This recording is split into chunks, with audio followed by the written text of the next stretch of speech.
There we go. And live by satellite, Mr. Norton from Australia. Hopefully there's no delays. Yes. How are you, sir? I'm very well, thank you, Gareth. Good to be on with you. You know, my dad was apparently born in Coventry in England. And also my wife, Judy, we've been together 37 years. She was 4 when she came to Australia, but she was born in Batley, Yorkshire. Oh, there you go. Yeah, my auntie left the UK, I think it's in the 60s, to go to New Zealand. Oh, right. Back when it was one of the, was it £10 poms? Or, yeah, that's right. 10 pounds, yeah. It's a bit more than that to travel there now. Yeah, probably. God, airfares is just through the roof. It's crazy how much it costs. And yet, as high as the airfares are, every time I travel, the flights are always full. So people are still managing to do it regardless, you know? Yeah.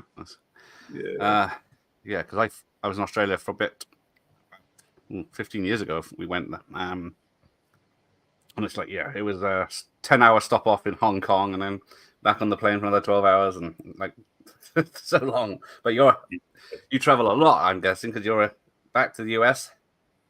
Yeah, look, we go back a lot because of, I lived there for 37 years. So there's always backwards and forwards and everything.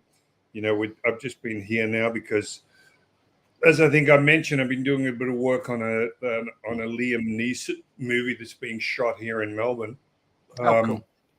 So it's, my life is wherever the work is kind of thing, get on a plane and off to wherever and get the work done while it's still available.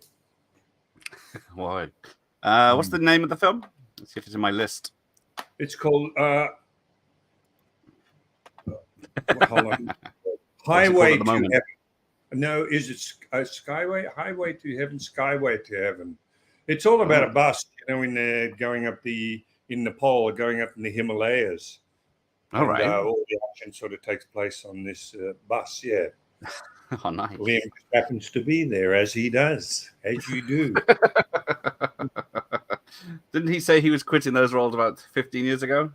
He did. We laughed about that because, I worked with Liam three years ago now on Blacklight, and he's a lovely, lovely man, by the way, Liam. He's really, really nice. And we're talking about that. But he took a little bit of strength from the fact that I'm 74 and still doing this stuff. So Liam's 71 now. So he said, well, okay, then if you can keep doing it, I can keep doing it. But yeah, you're both quite tall as well, aren't you? So well, no, I'm 6 foot or 183, and he's 6'4". He's a big man, as far as height and everything like that goes. Yeah. But which part of Australia filming at? Because you say Melbourne, but are there many very tall mountains in Melbourne? Yeah, no, but it's not. With today's technology, you can almost shoot stuff anywhere. There's a town called Walhalla that they basically, it's a very, very small country town in Victoria, and they changed a lot of it to look like a Nepalese village. And also there's a quarry where they grade a road into the quarry so they can get the bus on there and do some external shots. And the rest of it, as one imagines, if you're going up in the Himalayas in Nepal, there's a lot of snow. But it's the same as when we did the Mad Max movie. They're able to create whatever environment outside of the actors that they want. Stuff that you couldn't have imagined doing 10, 15 years ago. Now kids can almost do it on their own sort of devices in their own home and put all sorts of effects and create any sort of environment.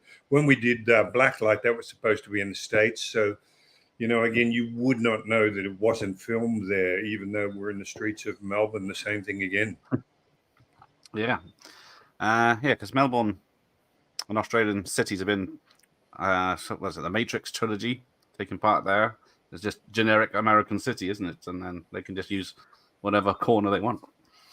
Yeah, pretty much. And the problem always is cars and vehicles because we drive on, the different side of the road and the steering wheel's on the wrong side. But there's also lots of production companies and places that specialize in vehicle hire for movies, because obviously a lot of American or overseas shoots are done here. So there is a demand, for vehicles and everything with the correct side as far as the driver's concerned. So it's all doable. Yeah. And again, as I said, it's just digital technology is crazy. Yeah, they can cut and paste whatever they want now, can't they? Yeah, Mad Max, when we shot the the last installment, Fury Road, that was in 2013. When we started, there was 6 or 8 weeks rehearsal in a place called Broken Hill, which is outback Australia pretty much. And it was dry as, you couldn't see a tree for 100 kilometers. Well, they had unseasonable rains and suddenly everything turned green. So they put all the vehicles on ships, and we ended up in South Africa to do the shoot. This one that we finished not that long ago, that's Furiosa, starring Anya Taylor-Joy. The same thing would have applied, except now they can create whatever landscape they want. The technology is there to make it obviously an apocalyptic landscape. Do you think that's a problem? Because everyone loves Mad Max Fury Road because they're literally out in the fighting in the desert. But then if you put it in in a green screen with a truck, it's not as good. Something's off about it. You would never know, though. Okay. That's the issue. Unless you specialize in that sort of stuff, they're so good. And by the way, when we shot, most of Fury Road was done out in Namibian deserts, a place called Swakopmund and around. This last one, same thing. You still are out in country areas, with very, very flat sort of terrain and everything else. It just means that if there is some greenery that I don't want, it's quite easy to digitally remove it. But it doesn't mean that all the action, everything is indoors. Because the big thing about Mad Max, either in the action genre, we refer to it almost as old school filmmaking, where when you look at Fury Road, just about every stunt was real. Meaning, yes, they could change the rock formation, things like that, but it was a real stuntman in a vehicle putting his life on the line. So what you saw was pretty much happening. And I think organically, that's what makes a film like Mad Max so palatable to an audience. And this one will be the same, Meaning it's not all just tricked up. It's about performance. It's about actual action as it takes place, as I said, regardless of whether you create a slightly different environment for that action. Yeah, because Marvel's been criticized for just being in a warehouse with a green screen for everything, not being outdoors or anything. Yeah, and I get it. I mean, it's so much more controllable that way for them. They can control the light, the weather doesn't matter. They got everything inside to get the vehicles, create movement, everything else. I get it, but I hear what you're saying. I think it loses that earth kind of organic feel of actually being out in the countryside. Yeah. So we've got a question coming in. Let's have a look. Matt says, looking forward to Black Creek. Oh, yeah, we'll get on to that. This must be about that. I was wondering if you have any fun memories of City Hunter, which is a wild film and quite satirical as well as full of action. Yeah, City Hunter was a lot of fun. City Hunter, as you know, I had already done a few movies in Hong Kong. It was directed by Wong Jing, who is quite renowned in Hong Kong for more comedy than drama. He directed it. And one of the reasons I got to work in that, aside from already having a good relationship with Jackie, was that I had done Magic Crystal with Cynthia again. Wong Jing directed that, so he was well aware of myself and my abilities. So that led to being cast in City Hunter, which I think, was obviously it's the manga rather theme, in Japan. Yeah. It was a lot. It was a bit of a risk for Jackie, and it was for a younger audience than even his normal audience would be.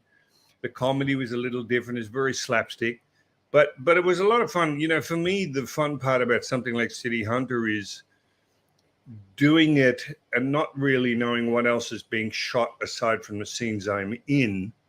Right. And then cut to Los Angeles. I think the American film market, or one of those, is when I actually got to see the finished film, and it was just a crack up because I didn't know what else was going to be in there, and it was just so funny, which is, for me, is one of the fun things about working with Jackie, aside from he's obviously such an iconic action legend, but you get to do and play a character you would never normally play, and I've often said that if you come on board a film with Jackie like that, if you're not willing to play, almost be a caricature, you're somewhat of a cartoon character. If you're not willing to do that, then you don't really fit in that sort of movie. You just got to go along for the ride. Right. I mean, I remember, by the way, the fight scene in that the main fight scene at the end took something like 6.5 weeks to shoot. I mean, it was a long one. Very, very grueling. But, you look at scenes where I've got the 2 sticks that are broken, and they're like eskrima sticks, but they didn't want me to have any real technique. It was almost like a crazy conductor of an orchestra. I'm just beating away like this on Jackie, looking a bit like a mad professor. But that's sort of what I mean. You just got to trust, and you got to go along and understand it's very tongue-in-cheek, albeit the action is still phenomenal, as you would expect in something that Jackie was in and having a part in the choreography of, But yeah, it's I guess the fun part is seeing the end. It's not that fun making it because it's really grueling. I've said it a million times in podcasts, won't go into it all again, but you're on the set sometimes 18 hours a day, and you don't really know what you're going to do next. You basically get told 10 minutes before you shoot, and you imitate what one of the ADs or the coordinators want you to do, and off you go and rehearse on camera, and you do it as many times until you get the take they want, Right. Yeah, but they're the best at what they do. I mean, there's no question. The style of action, sure, the fights are ridiculously long. But again, Jackie, and he knows his audience. The audiences aren't interested in him in that type of movie, even though he's done dramas. They're not interested in a whole dramatic sort of dialogue scene. They just want to get to the fun action. And, I love to repeat that Jackie told me he had every silent movie, Buster Keaton, Charlie Chaplin, the Three Stooges, and they were silent movies. So he wanted, with his action, he said, to be able to turn the sound off, turn the music off, and still just enjoy the comedic kind of physical action, without all the talking and dialogue. And I think that's what you find with a lot of Jackie's movies. And, the same thing applied in City Hunter. Yeah. Yeah, certainly a wild ride, yeah. Yeah, absolutely. Fire action and everything in that one. Yep. So you got Dan's Movie Cave. Hope you're keeping well.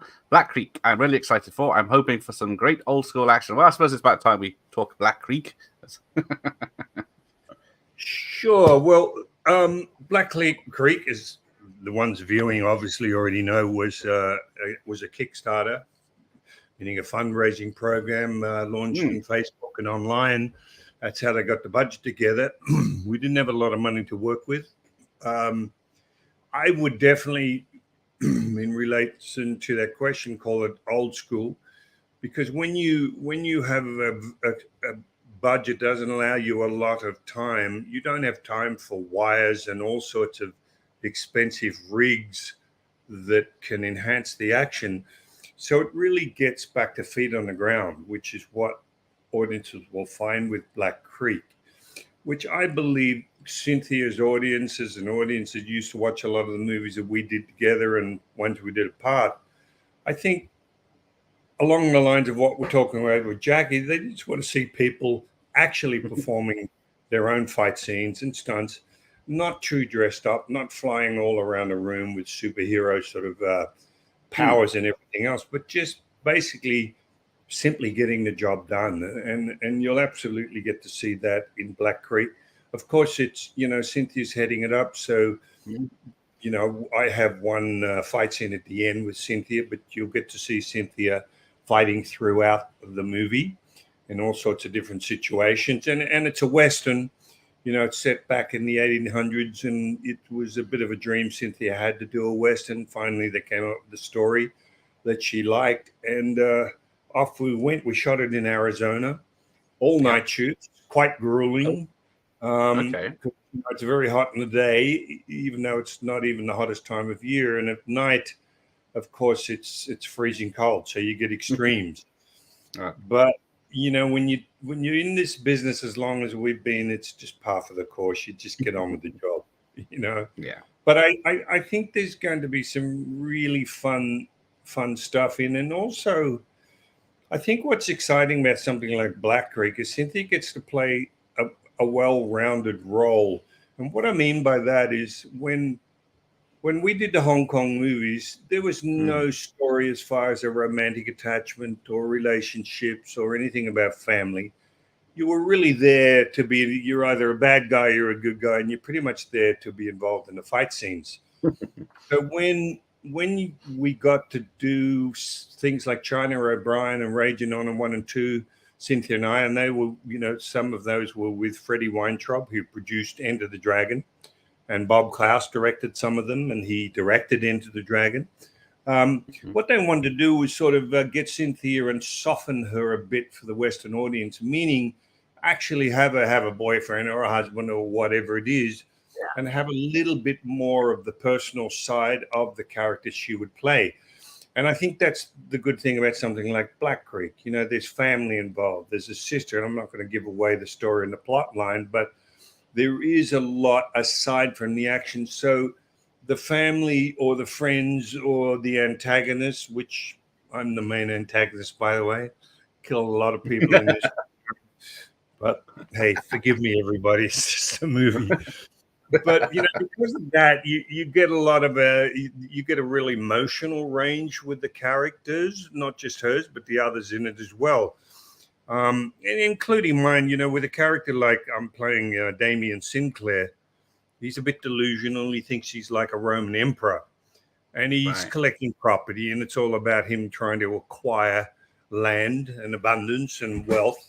Hey, what country and what lifetimes have that before?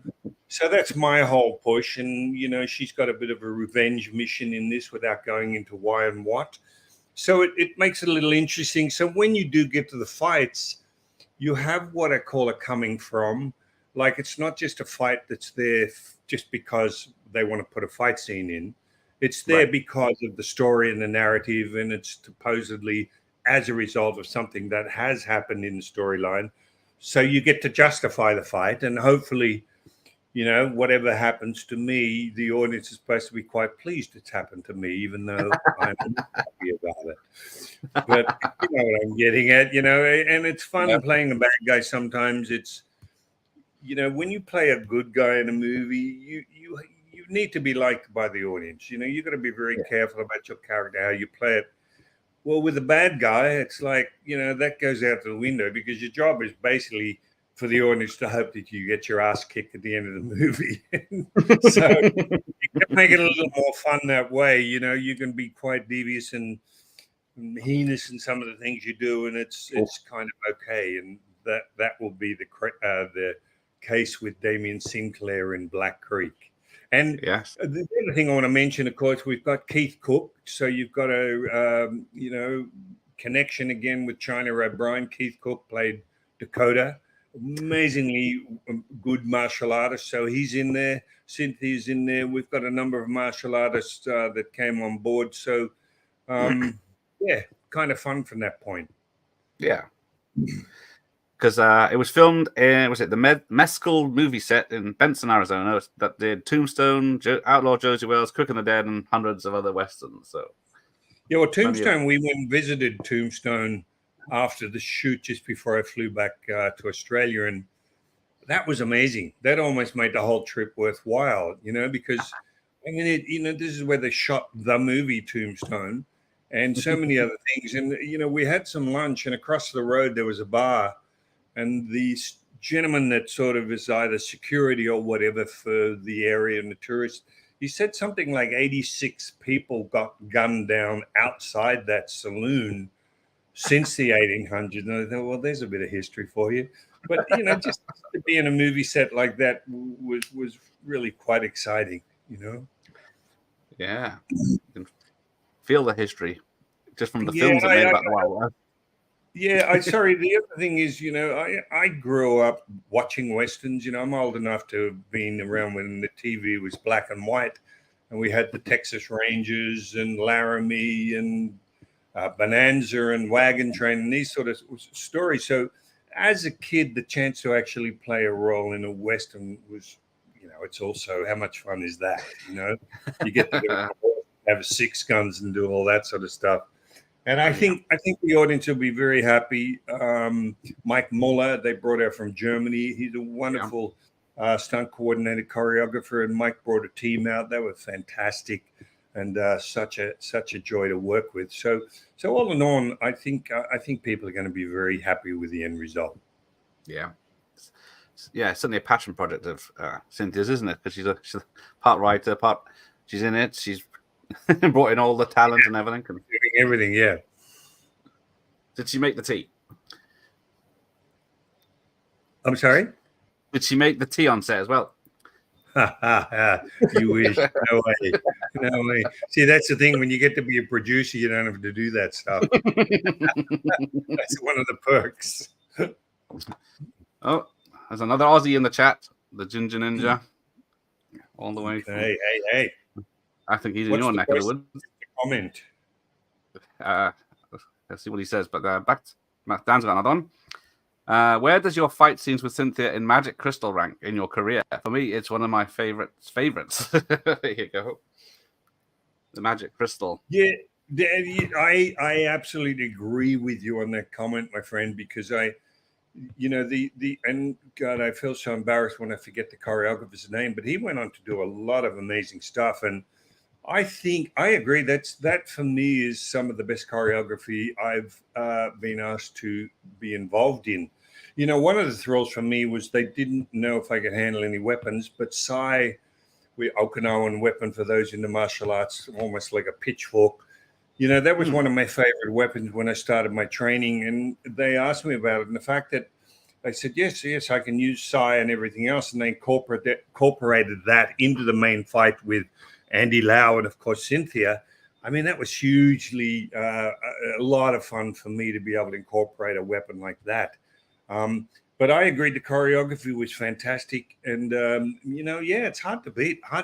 Very creative, very well shot. What can I say? No, I'm on board with that. That's some of the best choreography I've been asked to be involved in, for sure. Yeah, because some of that was in, was it Italy? Or was it Spain? No, I think it was something else. Magic Crystal? No, we shot mostly in Hong Kong. I think it was something else. Speaking of China Brown, here it is, the second one on VHS from back in the day. Yeah. Okay. It's just getting a 4K release now, isn't it? Yes, it is. Actually, they contacted me and sent a videographer out to my house a few weeks ago to an interview for the release of China 1 and 2. So that's nice. Yeah, it's about time, because a lot of the films haven't had a proper HD release, at least. Right, for sure. It's a long time coming. So did you get to play with a 6-shooter in the Black Creek? No, what? Well, I got to wear one. Actually, because getting back to 6-shooters in Western, the final episode of Walker Texas Ranger was a flashback. As if you saw it, you might remember, to the Wild West. That was tremendous fun, because I did a lot of horse stuff, had 6 guns. We were real cowboys in that. In this one, my character's not so much of a cowboy, because he's well dressed and he's quite well spoken. Again, because he's rich and everything else. So I do wear a 6-gun, but you're not going to see a lot of 6-gun action, at least from me, even though I'm quite capable of it. I've had a lot of work on sets around firearms, whether it be 6 guns or Glocks or whatever. But again, didn't actually get to go and shoot a whole lot of people with a 6-gun in this.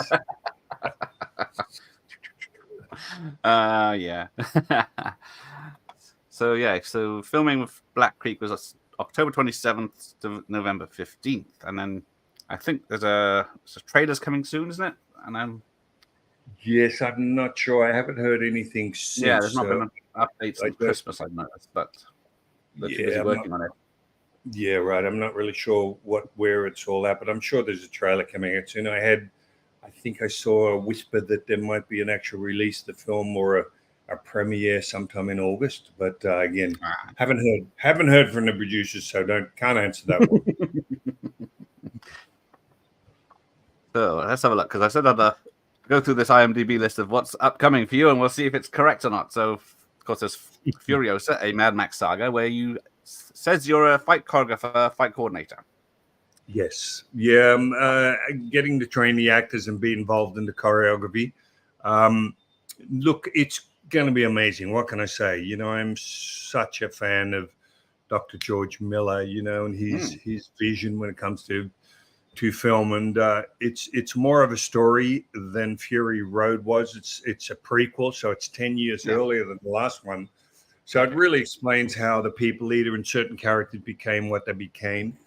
Anya Taylor-Joy is playing the young Charlize Theron character as Furiosa. So you'll see her as a little girl, and then as she, grows into adulthood, and basically how she becomes, who she became. And I'm in it a little bit, but more like a bookend in this one. I'm still playing an imperator, which is what these guards to the Immortan basically were, which is what Charlize's character was, and which Anya Taylor's character becomes. So I'm there, but it was fun for me because I still get to train the actors, and help with the choreography. By the way, it's never, when I'm down as fight choreographer, it's a team. We have coordinators, we have lots of people. But again, I the thrill of my life was doing Fury Road, as I've often said, to be involved in such an iconic action franchise as Mad Max is it doesn't get better than that. And again, to work with someone like George, and I always say to people, every scratch, every rip of a costume, every frame of that movie comes out of his head. There's nothing that he's not on top of. And again, he's just like Rembrandt painting a canvas. When you watch him at the monitor with some of the scenes and the attention to detail, it's just fabulous, So I can't wait to see it. You know what I mean? Again, because I didn't get to see a certain amount of shot either. And I heard it might be an April release. I'm not really sure, but that's going to be fantastic. And, one of the great things is Chris Hemsworth is playing the main baddie.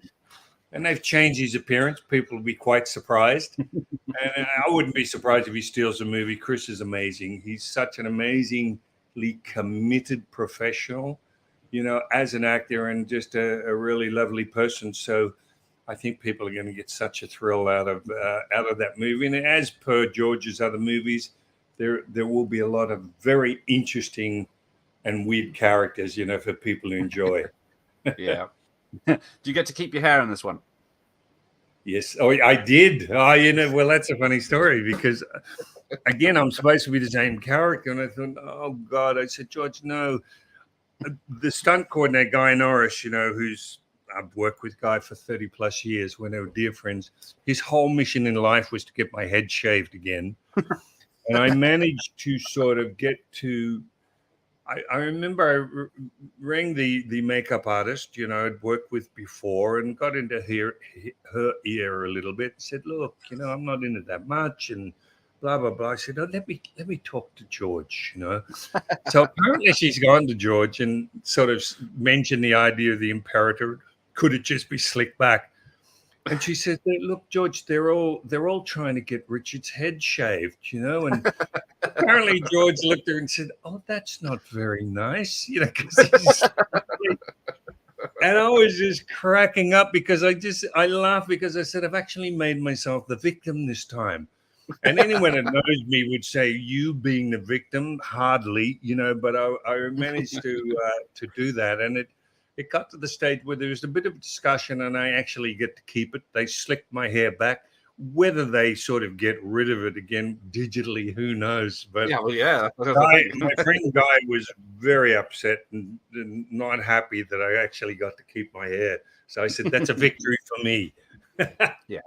Well, yeah, like you said, it's a prequel, so he hasn't shaved his head and painted it black or whatever it was last time. Well, and you've heard this. I've probably said it as podcast before, but in the original Fury Road, because I was in the movie, all the way through, I was traumatized at the idea of having my head shaved, and so I'd been talking to George, and I said, George, imperatives, we're the upper class. I mean, we'll be more privileged, blah, blah, blah, because all the war boys, as they were called, had shaved head. To the point that one day on a set in the George comes up and puts his arm around me, and he's, Richard, he said, I just want to talk to you. And he's walking away with me, and he's got his cell phone out, and on it is a picture that Charlize had sent him from Los Angeles with her head shaved. She wasn't supposed to have a shaved head. Originally, she was going to have dreadlocks and everything.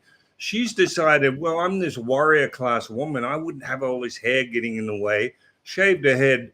So that was George's way of nicely telling me, sorry, it's going to go. Off it came. Hey, it made showering easier, I tell you, without having to worry about a blow dry and everything else. I had a whole lot of extra time in my day, so there's an upside to everything, right? Yeah, I guess, like to say, the sand gets everywhere. That's right. So Jason says, no questions, just a huge fan. There you go. There you go. Thank you, mate. I appreciate that very much. Nice beard, by the way. Look at that. I am very jealous. I couldn't even get close to anything like that. So yeah, that's 2024. Back to China Brown from Dan.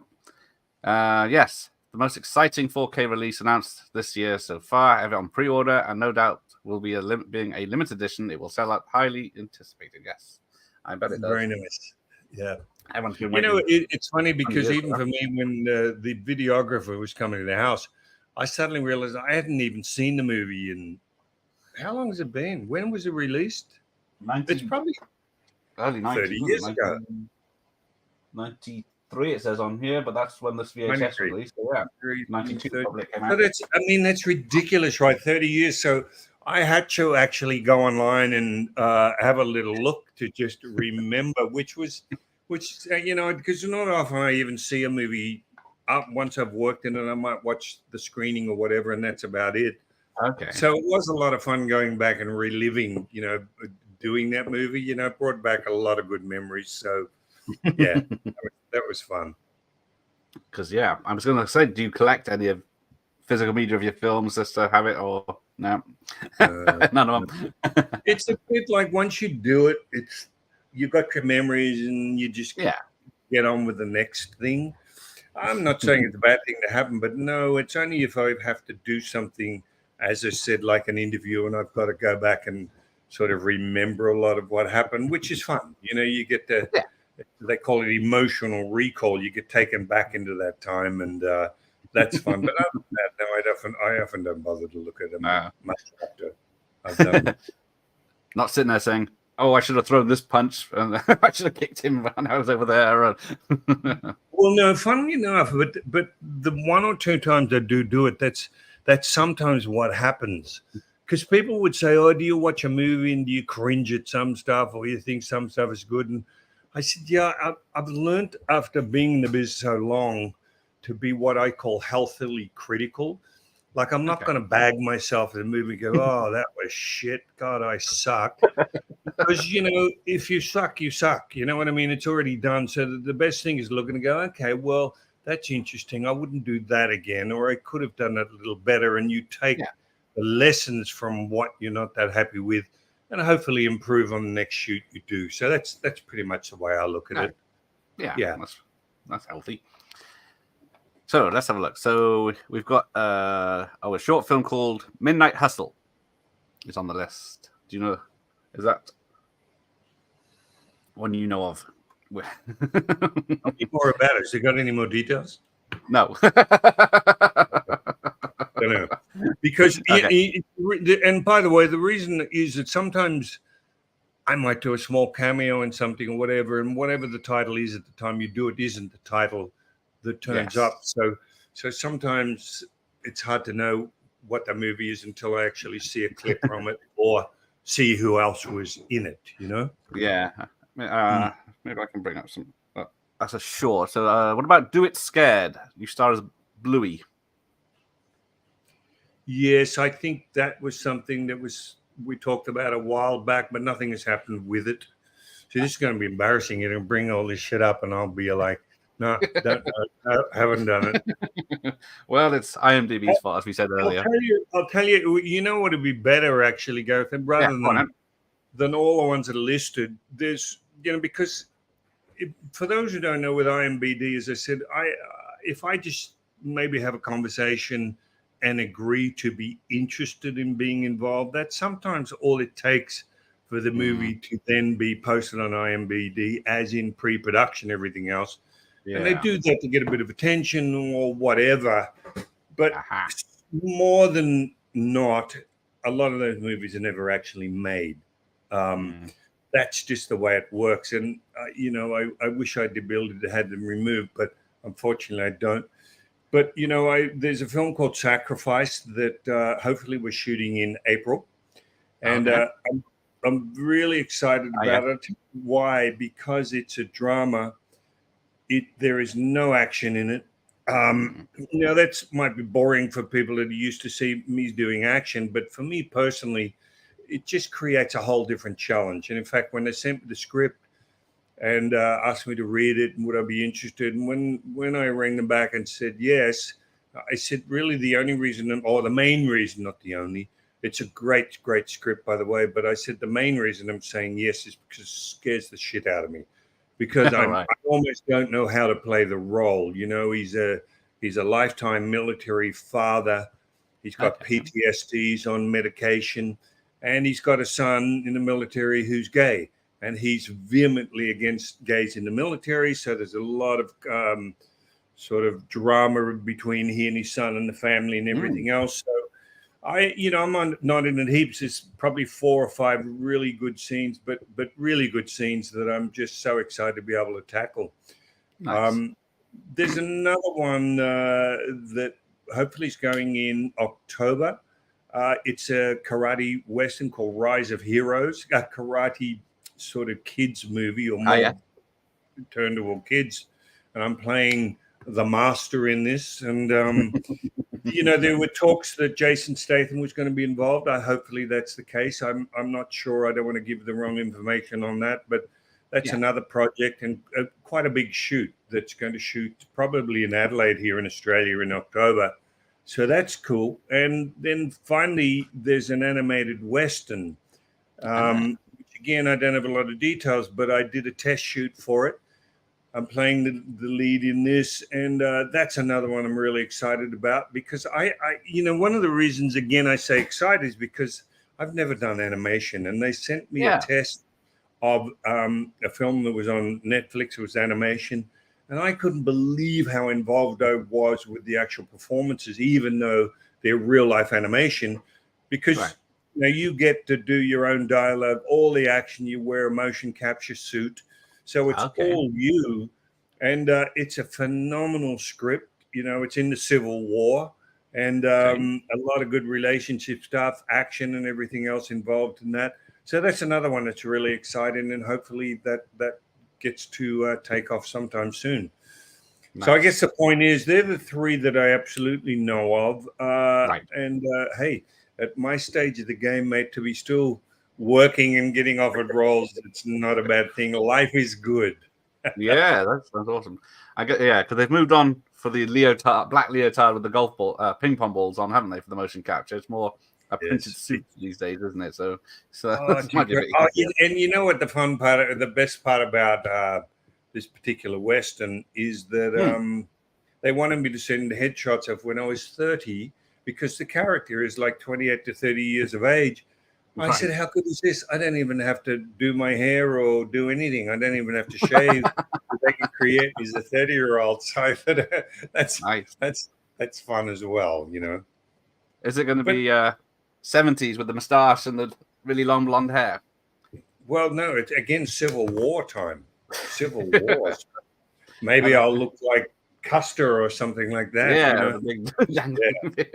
Yeah. I don't know. I don't know what the end look will be, but again, just exciting because I'm at a stage of life now, Gareth. I'm 74 now, and it's been an incredible life, an incredible journey, and the journey still continues. My martial arts is still my number one passion in my life. I always say that everything good in my life came as a result of that. 20 plus years of bodyguarding some of the top rock and roll bands in the world, and then 40 plus years of doing movies is all as a result of martial arts. And so I'm just enjoying. I'm still teaching a lot of seminars, reality-based seminars, jiu-jitsu, karate-based seminars, and I'm just really enjoying that when I'm not on a movie set, and that balance I found is very important to me in my life.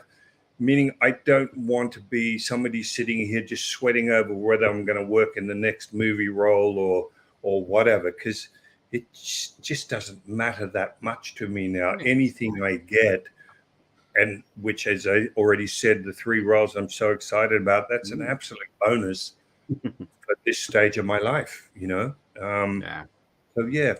as I keep saying, I feel very blessed and very fortunate. I have my health, I have my martial arts, and I have the byproduct being movies and enjoying traveling the world still whenever something like that comes up.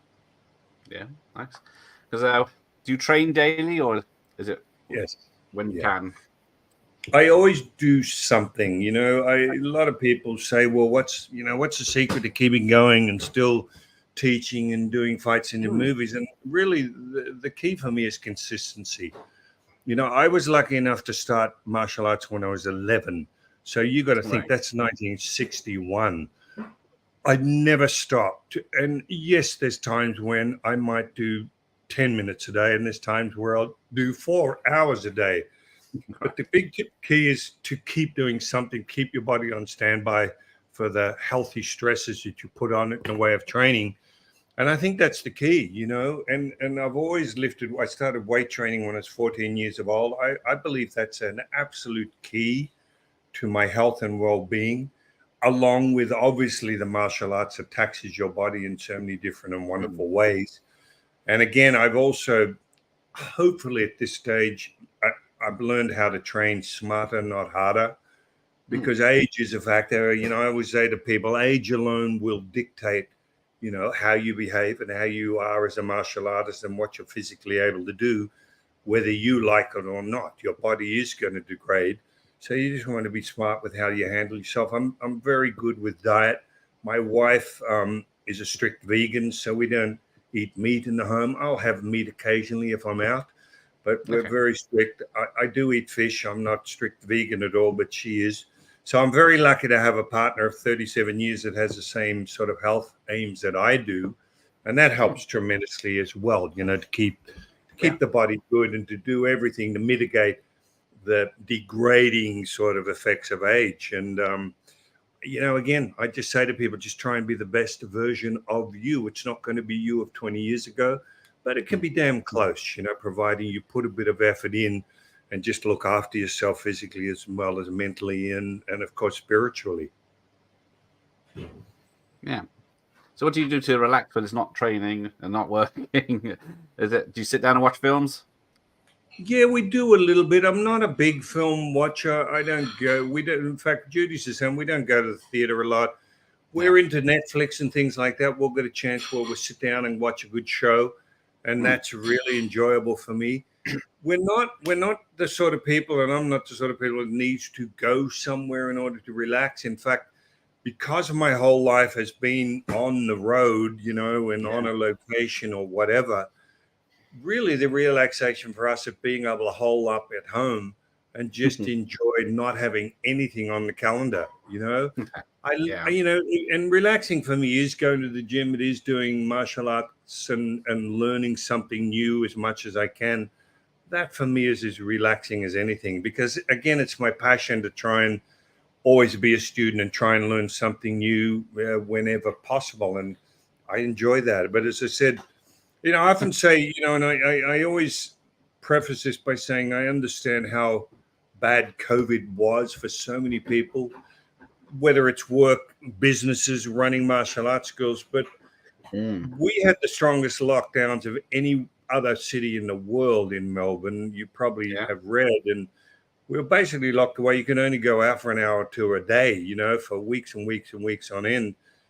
But some of the best times of my life was sitting on the couch with Judy, binge watching pay-per-view, you know, and movies. And it was just sort of it was an excuse to not have to be doing anything because it was forced on us. But I just really enjoyed that, you know, and I think a lot of people found with COVID that there was another side to life that didn't involve being out everywhere and going somewhere and being in a club or being in a restaurant or whatever it is. I think a lot of people discovered that actually being around friends, family, or whatever, a mixture of both, there's a lot to say for that, you know, for enjoyment in your particular life. Yeah, that's true. Yeah, because you do when you teach the martial arts classes, do the young people know of your movies? Do they say, "Oh, I saw you last night in so and so" or anything? It depends how young. At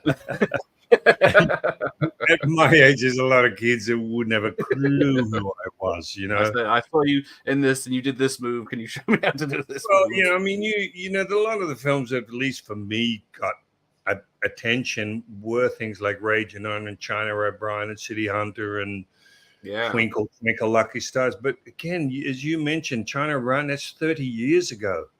So you imagine you get a teenager in a class, unless they go online, which a lot of them end up doing. That's really how they discover my history, and that's kind of fun for them to go, oh, I didn't realize, oh, you did this and you worked with this person and you're good friends with Chuck Norris and things like that. You know, it's more online discovery than actually having been alive at that time. Yeah.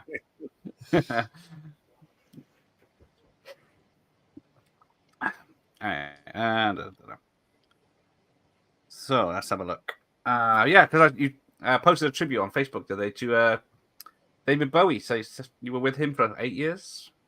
Yes, I worked with David while on tour. That is, you know, for 8 years. Yeah, he was amazing. You know, incredible talent. You know, and I often say the great thing for me with working with someone like David, or you know, as you know, you probably know a lot of the bands I work with, ABBA and Joe Cocker, Fleetwood Mac, Stevie Nicks, James Taylor, Linda Ronstadt, a lot of them. The fun for me, if you look at someone like David, is, and I've said this before as well, but I'll repeat, that I actually get the privilege of knowing the actual person, not that what is it, where the character that they portray on a stage, you know, which a lot of them do. David went through the Ziggy Stardust days, you know, with the makeup and everything else, and you know, the whole journey he had. But for me, you know, everywhere he went, when we're on tour, whether it's a restaurant or sitting in a hotel room or whatever, I got to be with David. So you get to have incredible conversations with people that, again, like me in martial arts, have an incredible passion for the careers that they've chosen. And that's amazing. There's so many parallels that I draw from someone like David and his career as I have in martial arts, meaning absolute passion.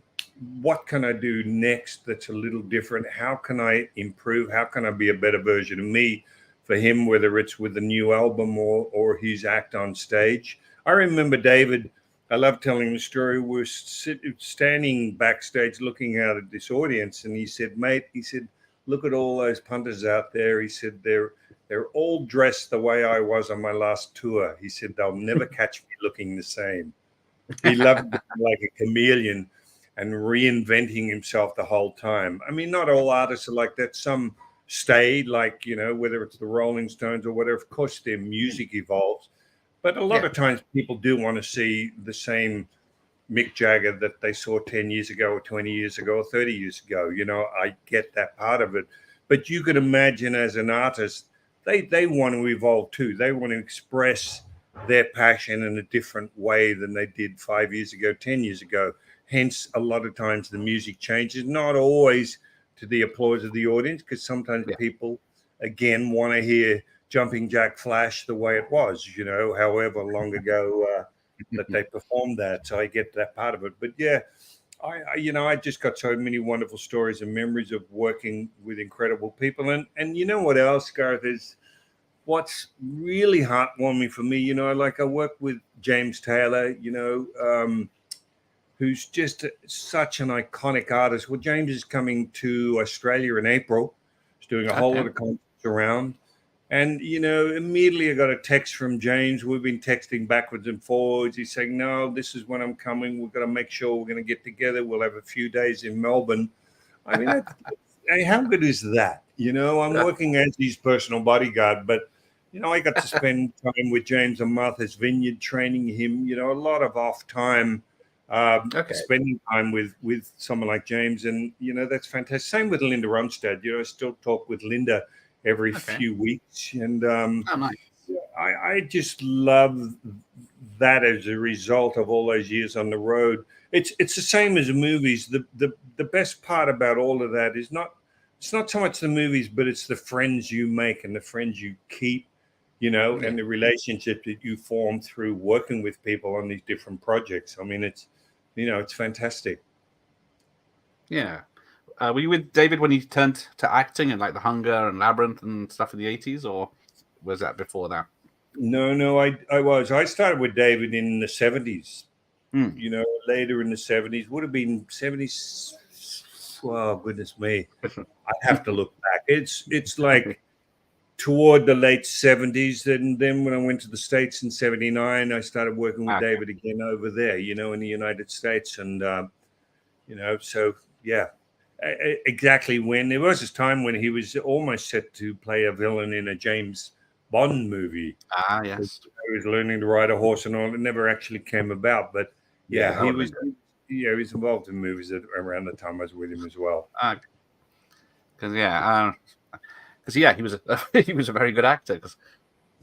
Well, he's when I say that you get to see the real person, you couldn't get a more intelligent, well-read, learned individual than David Bowie. I mean, he's just off stage. He was almost like what you'd expect an English gentleman to be. People always think you're going to get this crazy drugged out person, whether it's a Mick Jagger or him it's just not the case. There's an image that's portrayed sometimes by they mean to, and it's like the drugs, sex, drugs, and rock and rolls goes with the music. But again, as I said, someone like David or a Linda or whatever, they never again, and I know I've said this before in the interview, they never stop trying to be better versions of themselves. And I just find that so instructive for my own life, again, as a martial artist, because it doesn't matter what your passion is, you just want to be a student as much as you can. You want to. And again, it's about art. Music is art, martial arts is art. And I think with art, it should be continually evolving. I've often said, I don't want to be the same martial artist I was 5 years ago. What can I learn that helps me express my idea of martial arts in a different way? And I find that very exciting. And again, it's a through line I've found with a lot of the acts I work with that have had incredibly decades long careers, Yeah.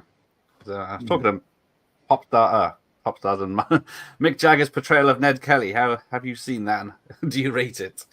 Yeah, I love it because I got to be good friends, at least for the time I was with him, so of course you want him to be good. And it's a bit like when I used to go out and see the bands on stage. You end up feeling like a member of the band, like you so badly want them to be good every time they come out on stage. So I think to see Mick in a character like Ned Kelly, just because of knowing him, even if he wasn't good, I'm not going to say that, Sure.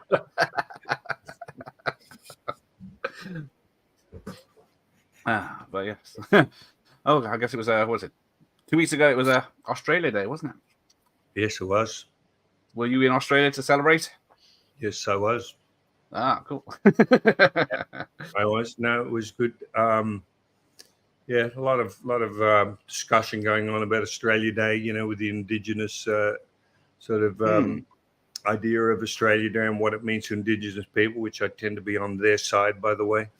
Okay. I wouldn't mind it being on a different day rather than what they would term Invasion Day, but I'm not going to get into all of that because that'll get a whole other sort of dialogue going. Yeah. Let's just call it a public holiday. That's a bit of fun.